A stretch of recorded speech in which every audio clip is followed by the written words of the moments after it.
मैं इंद्रेश अपने YouTube channel Indresh GS classes में आप सभी का स्वागत करता हूं। तो दोस्तों आज हम लोग देखेंगे हिंदी का जो है क्या है, हिंदी नहीं, आज हम लोग सीडीपी का प्रैक्टिस सेट देखेंगे। ठीक है, प्रैक्टिस सेट आज सोमवार है, तो अब हमारी जो क्लासेस हैं वो कंटिन्यू चलेंगी। वैकेंसी आएगी, बहुत जल्द आएगी जो है। ठीक है, यूपी टेट की भी एग्ज़ाम होगा। और हाँ, अब हमारा जो है इसी चैनल पे जो है हम लोग जो है, जो हम लोग की अप्रैल में जो है पुलिस की वैकेंसी चैनल, उसके लिए भी हम लोग का प्रैक्टिस सेट स्टार्ट हुआ। दोपहर 12 बजे आप लोगों को मैथ मिलेगा। मैथ दोनों के लिए कॉमन होगा। ठीक है, चाहे वो यूपी के लिए हो, और रीजनिंग आपको देखने को मिलेगी और जीएस भी मिलेगा। ठीक, तो इस तरह से जितना हो सके आप लोग वीडियो को शेयर करिए, चैनल को सब्सक्राइब करिए, ज़्यादा से ज़्यादा सपोर्ट और अपना प्यार को क्या करिए, बनाए रखिए। ठीक, चलिए स्टार्ट करते हैं आज की जो है पहली क्लास। ठीक, तो आप लोग ज़्यादा से ज़्यादा वीडियो को शेयर कर दीजिएगा, चैनल को सब्सक्राइब कर लीजिएगा। बताइए पहला क्वेश्चन क्या कर रहा है कि एक बच्ची है जो कहती है कि धूप में कपड़े जल्दी सूख जाते हैं, वह की समझ को प्रदर्शित करती है। जो बच्ची है वो कहती है धूप में जो है जो कपड़े होते हैं वो क्या करते हैं, बहुत जल्दी। जो एक छोटी सी बच्ची है, बच्ची का कहने का मतलब क्या है कि धूप में अगर कपड़े को डाल देती है तो जल्दी सूख जाते हैं। तो उसकी कौन सी समझ को प्रदर्शित करती है, क्या करती है, प्रतीकात्मक विचार को, अहंग केंद्रित चिंतन को, या कार्य कारण को, या विपर्यक चिंतन को। बताइए कौन सी कारण को क्या करती है, प्रदर्शित करती है।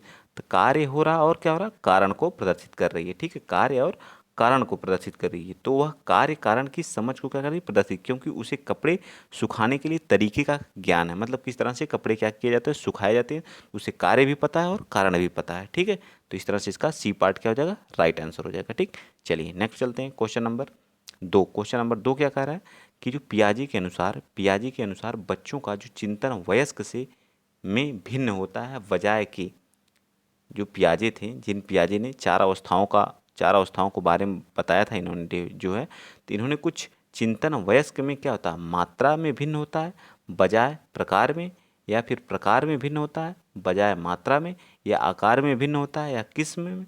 तो ये तो हमारा लास्ट डी तो बिल्कुल ही गलत है। ठीक है, तो ये भी हमारा गलत है। ठीक, ये भी गलत है। हमारा कौन सा राइट आंसर हो जाएगा, तो इसका भी हमारा राइट आंसर क्या आ जाएगा, पहले क्या होता है, जो चिंतन वयस्क से प्रकार में भिन्न होता है बजाय मात्रा में। ठीक, क्वांटिटी में याद रखेंगे। तो थर्ड पार्ट हमारा इसका भी क्या हो जाएगा, राइट हो जाएगा। चलिए आते हैं नेक्स्ट क्वेश्चन नंबर, आप बताएंगे थर्ड।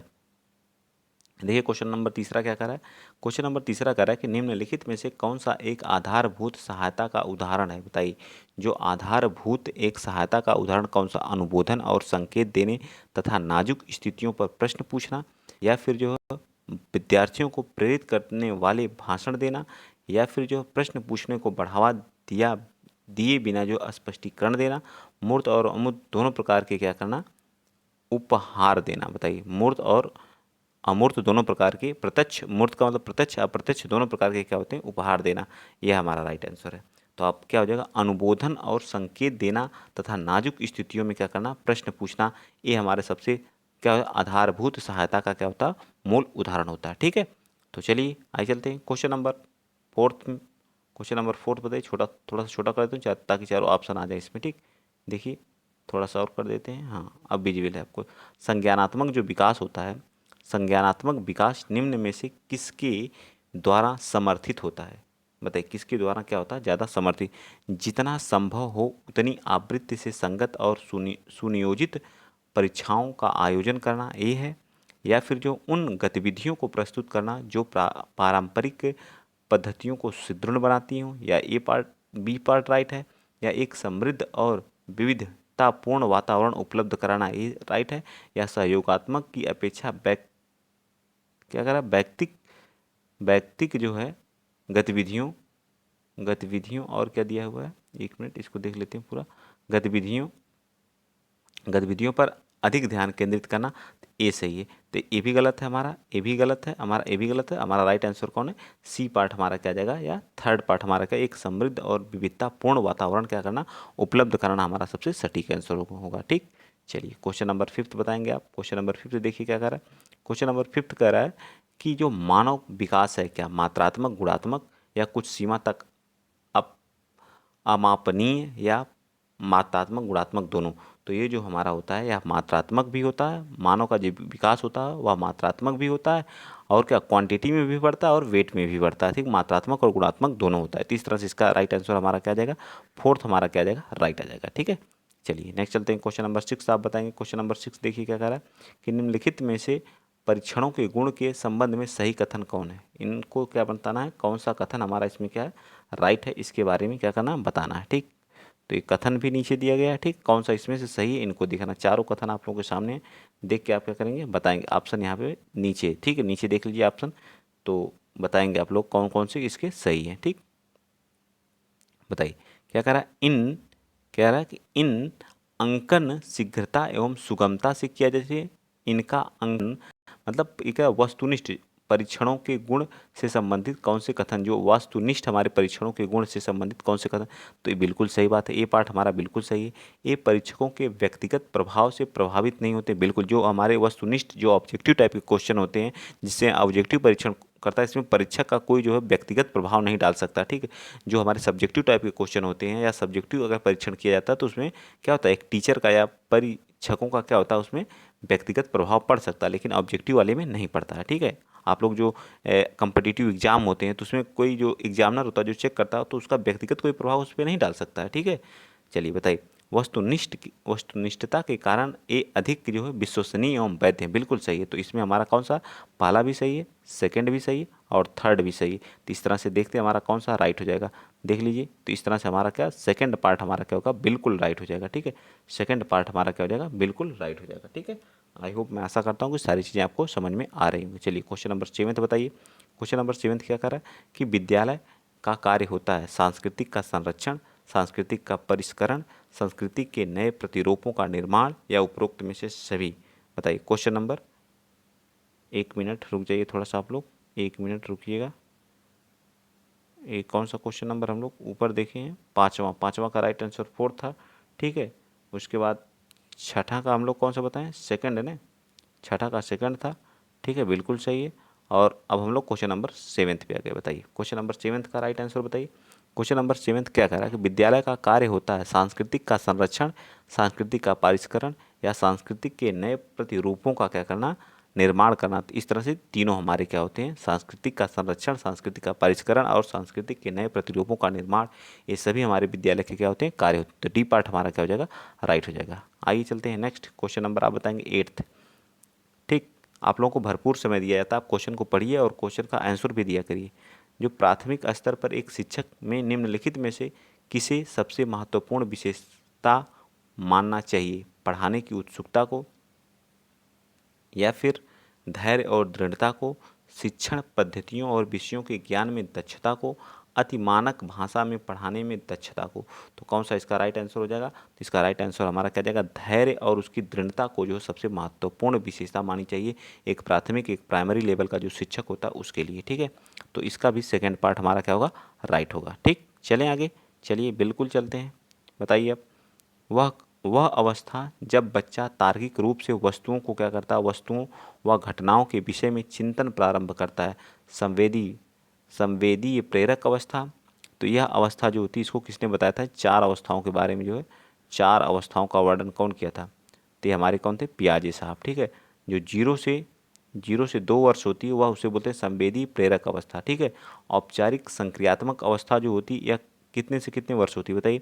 जो औपचारिक संक्रियात्मक अवस्था होती है यह जो होती है 11 से अधिक वर्ष, 11 से अधिक की जो होती है। ठीक है, और जो हमारी पूर्व संक्रियात्मक अवस्था जो होती है यह जो होती है 2 से 7 वर्ष होती है। 2 से 7 और 7 से 11 वर्ष जो होती है मूर्त संक्रियात्मक अवस्था होती है, जिसमें बच्चा तर्क रूप से वस्तुओं को और घटनाओं का चिंतन प्रारंभ कर देता है। वह कौन सी अवस्था होती है, इसी के बारे में हमसे क्वेश्चन में पूछा हो। तो मूर्त अवस्था जो होती है हमारी, जब 7 से 11 वर्ष का बच्चा हो जाता है तो क्या तर्क करना क्या करता है, स्टार्ट कर देता है। तो इसका राइट आंसर हमारा क्या जाएगा, डी पार्ट हमारा बिल्कुल राइट होगा। चलें नेक्स्ट, चलिए समावेशी शिक्षा क्या होती है।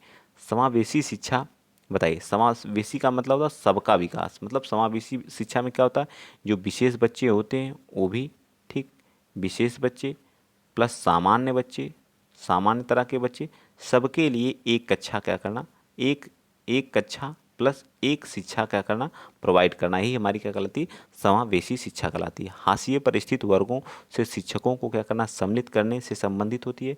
कक्षा में विविधता का उत्साह मनाती है। दाखिले संबंधित कठोर प्रक्रियाओं को बढ़ावा देती है।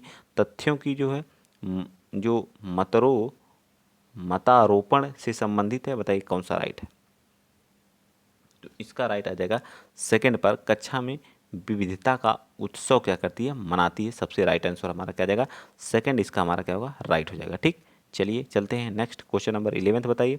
निम्नलिखित में से कौन सा वस्तुनिष्ठ, जो हमारे ऑब्जेक्टिव टाइप के क्वेश्चन होते हैं, जो ऑब्जेक्टिव क्वेश्चन पूछे जाते हैं, ठीक है, जिससे आप कॉम्पिटिटिव एग्जाम देते हैं ऑब्जेक्टिव टाइप के क्वेश्चन, तो प्रश्न है बताइए निबंधात्मक प्रश्न, जिसमें निबंध लिखे जाते हैं, ऑब्जेक्टिव टाइप का होता है, बिल्कुल गलत बात है। ठीक, बिल्कुल गलत बात है। ठीक, क्या गलत है, लघु उत्तरात्मक, लघु उत्तर अगर दे रहे हैं तो क्या वो भी है, वो भी नहीं है। ठीक है, मुक्त एवं प्रश्न वाले ये भी नहीं है। तो सत्य एवं असत्य हमारे जो होते हैं ये क्या होते हैं, ऑब्जेक्टिव टाइप के क्वेश्चन हैं। ठीक है, क्वेश्चन पूछ दिया गया राम एक अच्छा लड़का है, सत्य है या सत्य है असत्य, तो ऑप्शन, दो ऑप्शन दे दिए गए। तो इस तरह के ऑब्जेक्टिव टाइप के क्वेश्चन इसे कहते हैं ऑब्जेक्टिव टाइप के क्वेश्चन।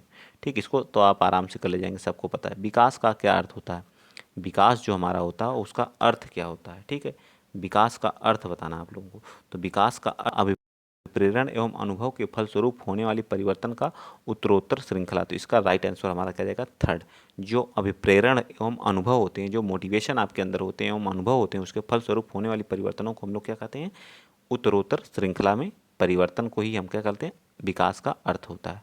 आगे आ जाइए, चलते हैं क्वेश्चन नंबर थर्ड। इस सभी PYQ क्वेश्चन और महत्वपूर्ण क्वेश्चन हैं। ठीक, इन सभी क्वेश्चनों को जो आप लोग ज़्यादा से ज़्यादा क्या करिए, करिए, ताकि आप लोग इतना स्ट्रांग अभी से हो जाइए। अभी से मैंने इतना आप लोगों को करा दिया है कि आप लोग अगर करेंगे, अभी एग्जाम हो जाए तो अभी आप लोग अच्छा कर देंगे। ठीक है, अच्छे नंबर आपके आएंगे। ठीक, विकास के संदर्भ में निम्न में से कौन सा कथन सत्य नहीं है, बताइए कौन सा कथन सत्य नहीं। विकास की प्रत्येक अवस्था में अपने खतरे हैं, विकास उकसाने बढ़ावा देने से नहीं होता है, विकास सांस्कृतिक परिवर्तनों से प्रभावित होता है, विकास की प्रत्येक अवस्था की अपनी क्या होती है, विशेषता होती है। तो इसका भी राइट आंसर हमारा क्या आ जाएगा, 13 का राइट आंसर सेकंड आ जाएगा। विकास उकसाने और बढ़ावा देने से नहीं होता है, ये हमारा राइट आंसर। जब किसी में पूछा नेगेटिव, नेगेटिव का क्वेश्चन हमारा क्या आ जाएगा, नेगेटिव ही आंसर आएगा। तो इस तरह से इसका राइट आंसर क्या आ जाएगा, सेकंड होगा। ठीक, चलिए आई होप सारी चीज़ें आपको समझ में आ रही होंगी। चलिए क्वेश्चन नंबर 14 बता दीजिए क्या करा है। क्वेश्चन नंबर 14 कह रहा है कि निम्नलिखित में से कौन सा विकासात्मक कार्य का उत्तर बाल्यावस्था के उपयुक्त नहीं है, मतलब बाल्यावस्था के लिए सबसे उपयुक्त नहीं है। सामान्य खेलों के लिए आवश्यक शारीरिक कुशलताएं सीखना, क्या एक बच्चे के लिए क्या है, विकासात्मक कार्य के लिए बाल्यावस्था में उपयुक्त है या नहीं, क्योंकि उसमें हमें निगेटिव पूछा है। निगेटिव को हमेशा आंसर क्या देते हैं, निगेटिव ही देंगे। ठीक है, क्या कह रहा है, पुरु चु पुरुष पुरुषोचित या स्त्रियोचित सामाजिक भूमिकाओं को प्राप्त करना, या व्यक्तिगत आत्मनिर्भरता प्राप्त करना, या करा अपने हम उम्र बालकों के साथ रहना सीखना। तो इसका क्या हो जाएगा, नेगेटिव का आंसर हमेशा क्या देना है, नेगेटिव देना। तो इसका राइट आंसर क्या आ जाएगा, हमारा सेकंड पार्ट हमारा क्या आ जाएगा, राइट हो जाएगा। ठीक है, चलिए आगे चलते हैं। क्वेश्चन नंबर 15 बताएंगे आप लोग, बताइए क्वेश्चन नंबर 15 क्या कह रहा है कि एक शिक्षक जो है विद्यार्थियों के सामाजिक मूल्यों को विकसित कर सकता है, महान व्यक्तियों के बारे में बोल करके, अनुशासन की अनुभूति को विकसित करके, आदर्श रूप से बर्ताव करके, या उन्हें अच्छी कहानी सुना करके।